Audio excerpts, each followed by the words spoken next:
Tube Tamil வணக்கம். America Iran பேச்சுவார்த்தை முறிவடைந்தது. இருதரப்பும் தத்தம் நாடுகளுக்கு திரும்பினார்கள். 21 மணி நேரம் பாகிஸ்தான் இஸ்லாமாபாத்தில் நடைபெற்ற இந்த பேச்சுக்கள் தோல்வியில் முடிவடைய காரணம் என்ன? 3 தரப்பும் தங்களுடைய கருத்துக்களை வெளியிட்டிருக்கின்றார்கள். இனி உலகம் என்னாக போகின்றது என்ற கேள்விக்கும் சர்வதேச கருத்துக்கள் வெளியாகி இருக்கின்றன. முதலாவதாக நேற்று ஆரம்பித்த பேச்சுக்கள் 21 மணி நேரம் தொடர்ந்து நடைபெற்றது.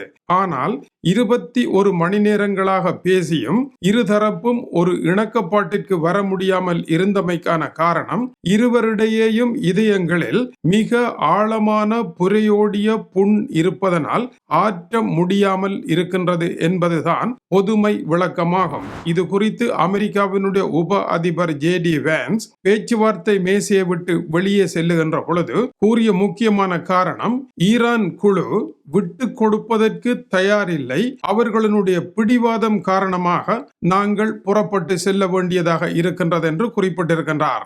ஈரானுடைய பிடிவாதம் மட்டுமல்ல, ஈரான் அணு ஆயுதங்களை தயாரிக்கும் முயற்சியையும் அதற்கான தொழில்நுட்பங்களை தேடும் முயற்சியையும் குறுங்காலத்திலும் நீண்ட காலத்திலும் தொடர்ந்து செய்வதில்லை என்ற வாக்குறுதியை தர வேண்டும் என்று தாம் கேட்டதாகவும் அதற்கு ஈரான் இணங்கவில்லை என்று கூறுகின்றார். மூன்றாவதாக, ஈரானுடன் பேசிக்கொண்டு இருந்த பொழுது அவர்களுடைய கருத்துக்களை தொகுத்து பார்க்கின்ற பொழுது அணுகுண்டு ஒன்றை உருவாக்காமல் விடுகின்ற நோக்கம் அவர்களுடைய அடிமனதில் இல்லை என்பதை தங்களால் தெளிவாக கண்டுகொள்ளக்கூடியதாக இருந்ததாகவும், எனவே அணுகுண்டு ஒன்றை பிறப்பிக்க வேண்டும் என்கின்ற எண்ணத்தை மனதிலிருந்து எடுக்காத வரை ஈரானுடன் பேசி பயனில்லை என்பது தாங்கள் புறப்படுவதற்கான காரணம் என்றும், அமெரிக்கா இந்த தடவையும் தளர்வாகத்தான் நடந்து கொண்டதாகவும், ஈரானிய குழுவிற்கு தாங்கள் கடைசியான ஒரு வாய்ப்பை வழங்கி இருக்கின்றோம் என்றும், இந்த கடைசி வாய்ப்பிற்கு அவர்கள் இணங்க மறுப்பார்களாக இருந்தால் அதனால் கிடைக்க போகின்ற விளைவுகளை அவர்கள் அனுபவிக்கத்தான் வேண்டும் என்றும் காட்டமாக தெரிவித்துவிட்டு விமானத்தில் ஏறினார். எதிர்வரும் 22ஆம் திகதியுடன் யுத்த நிறுத்தம் முடிவடைகின்றது. அதுதான் ஈரானுக்கு அமெரிக்கா வழங்கியிருக்கின்ற காலக்கெடு.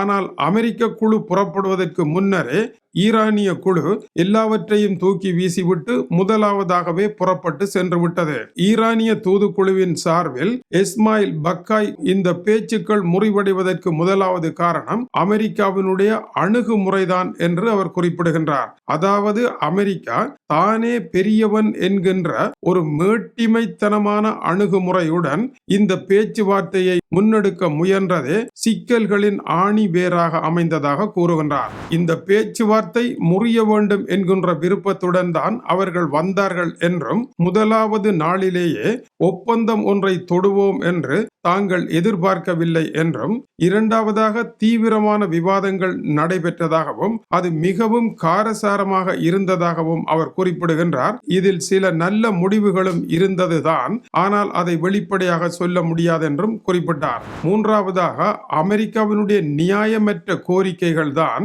ஈரான் குழு அதை ஏற்க முடியாமல் போனதற்கான தலைமை காரணம் என்றும் தெரிவிக்கின்றார். பல விடயங்களில் உடன்பாடுகள் இருந்தாலும் அவைகள் சின்ன சின்ன விடயங்களாகவே இருந்தன.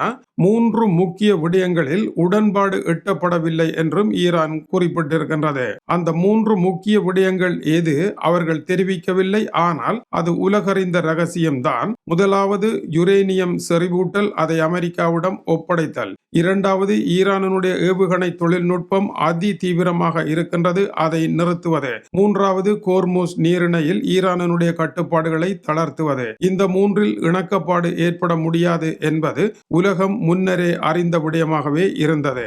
இது குறித்து பாகிஸ்தான் அமைதி பேச்சுக்களை தயவு செய்து முறித்தறிந்து விட வேண்டாம், தொடர்ந்தும் முயற்சி எடுங்கள் என்றும், யுத்த நிறுத்தத்தை 22ஆம் திகதியுடன் முறித்து கொண்டு போர் ஒன்றிற்கு செல்ல வேண்டாம், யுத்த நிறுத்தத்தினுடைய காலப்பகுதியை மேலும் நீட்டிப்பு செய்யுங்கள் என்றும் பாகிஸ்தான் தன்னுடைய தரப்பில் கோரிக்கை முன்வைத்திருக்கின்றது.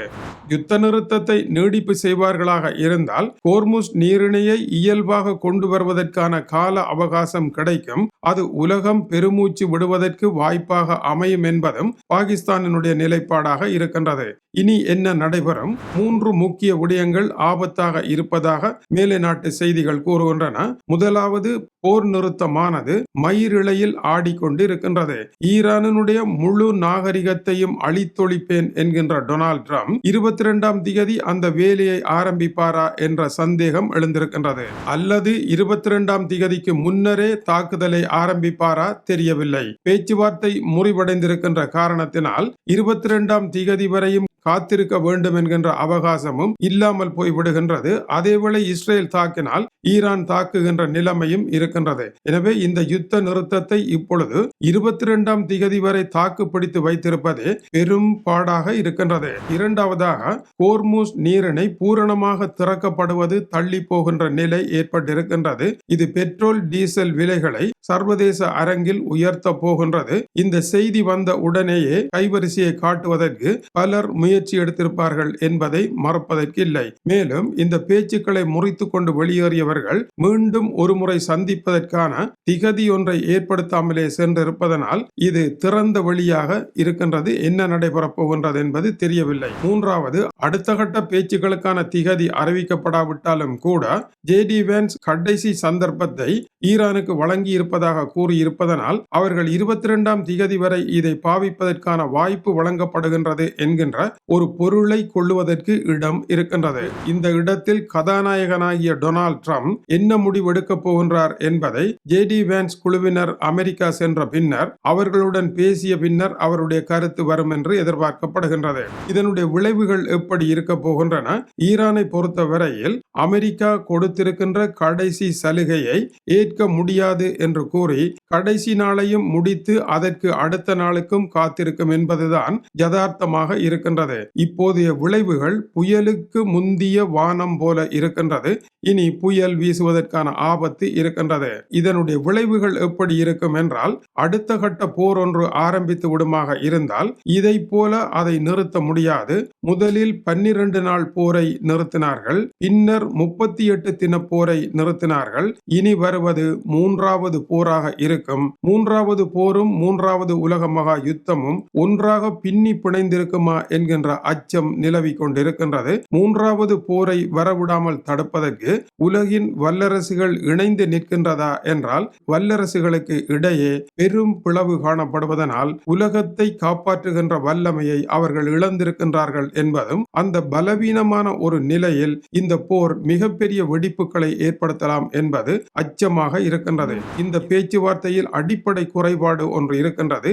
21 மணி நேரங்கள் இவர்கள் பேசினால் களைத்து போய் இருப்பார்கள். அமெரிக்காவில் இருந்து விமானத்தில் உறங்கியபடி வந்தாலும் விமான பயணம் உடல் களைப்பை ஏற்படுத்தும். ஈரானில் இருந்து வந்தவர்களுக்கும் அதுதான் நிலைமையாக இருக்கும். இந்த இரு தரப்பும் பேச்சுவார்த்தைக்கு புறப்படுவதற்காக உறங்காமலே புறப்பட்டிருப்பார்கள். பேச்சுவார்த்தை 21 மணி நேரமும் உறங்காமலே இவர்கள் இருந்தார்களா, மேசையில் யாராவது உறங்கி கிடந்தார்களா என்பதை கண்டவர்கள் யாரும் இல்லை. ஒரு காலமும் இப்படியான பேச்சுவார்த்தையை 45 நிமிடங்களுக்கு மேல் வைத்தல் கூடாது. ஒரு மாணவனுடைய மூளை ஒரு நாளைக்கு 45 நிமிடங்களுக்கு மேல் செயற்படாது. அதனால் தான் ஒரு பாடத்தையே 45 நிமிடங்களாக வைத்திருக்கின்றார்கள். உதைபந்தாட்டத்தில் 45 நிமிடங்களை இடைவேளையாக வைத்திருக்கின்றார்கள். 21 மணி நேரங்கள் தொடர்ந்து மைதானத்தில் ஆடியவர்கள் தங்களுடைய கட்டுப்பாட்டை இழந்து என்ன செய்வதென்று தெரியாத நிலையை அடைந்து ஜுனிக்கான